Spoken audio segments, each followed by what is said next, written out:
Hola a todos. Supongo que os habréis dado cuenta de que ya estamos en otoño y uno de los efectos más llamativos es el cambio de color que sufren las copas de los árboles de hoja caduca.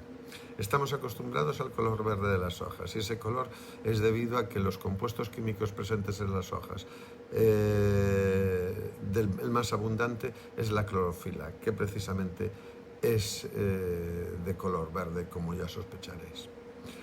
Otra cosa que supongo que tendréis presentes es que las plantas necesitan de calor y de luz para la síntesis de este pigmento, con lo que no es muy difícil llegar a la conclusión que con el otoño llega el descenso de horas de sol y la bajada de las temperaturas.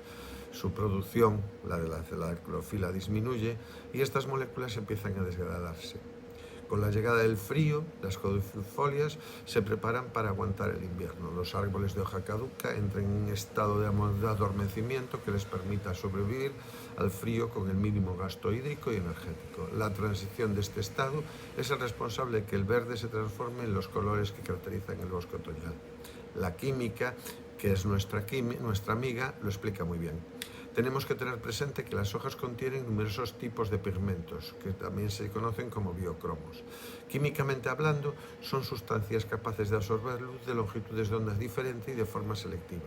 Entonces, al disminuir la cantidad de clorofila, otros pigmentos presentes en menor medida en las hojas se hacen más patentes. Estos son los carotenoides y los flavonoides. Muchos de estos pigmentos se degradan además más lentamente que la propia clorofila.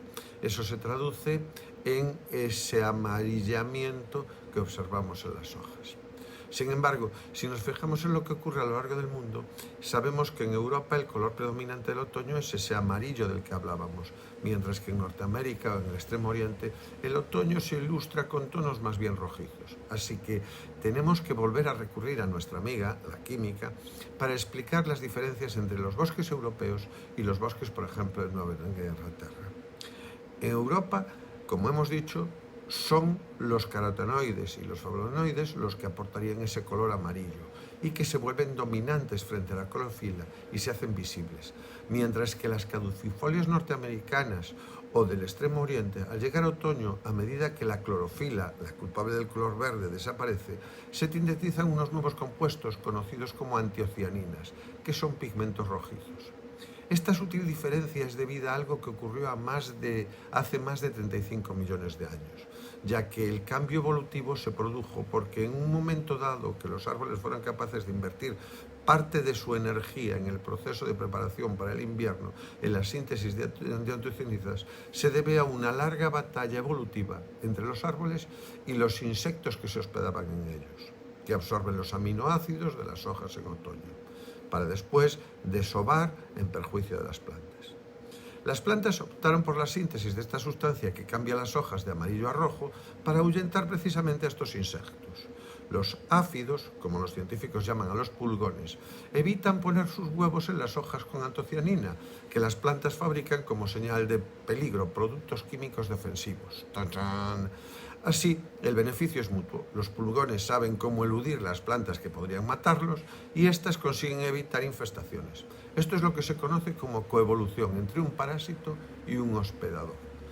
Me diréis, ¿por qué lo que ocurrió en Norteamérica y en Extremo Oriente no ocurrió en Europa? La verdad es que es una buena pregunta. ¿Por qué razón los europeos somos amarillos en lugar de rojos como todos los demás?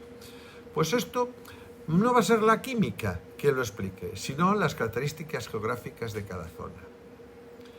Si buscáis en casa un viejo atlas o en su defecto hacéis uso de San Google, podéis ver que en Europa las principales cadenas montañosas discurren de este a oeste, mientras que en América y Asia lo hacen de norte a sur. Los humanos vivimos tras la glaciación cuaternaria, la edad de hielo marcada por los periodos glaciales de frío más intenso y otros interglaciales como el actual, con temperaturas más moderadas. Estas diferencias provocaron que en Europa, cuando se sucedieron las edades de hielo y las glaciaciones, las extinciones debidas al frío fueron mucho más acusadas que en América y en el Extremo Oriente.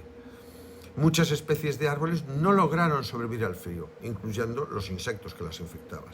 En América, esas mismas especies pudieron emigrar al norte o al sur en función de las condiciones climáticas, mientras que en Europa las cordilleras actuaron como fronteras, como barreras que lo impedían y morían atrapadas en los hielos.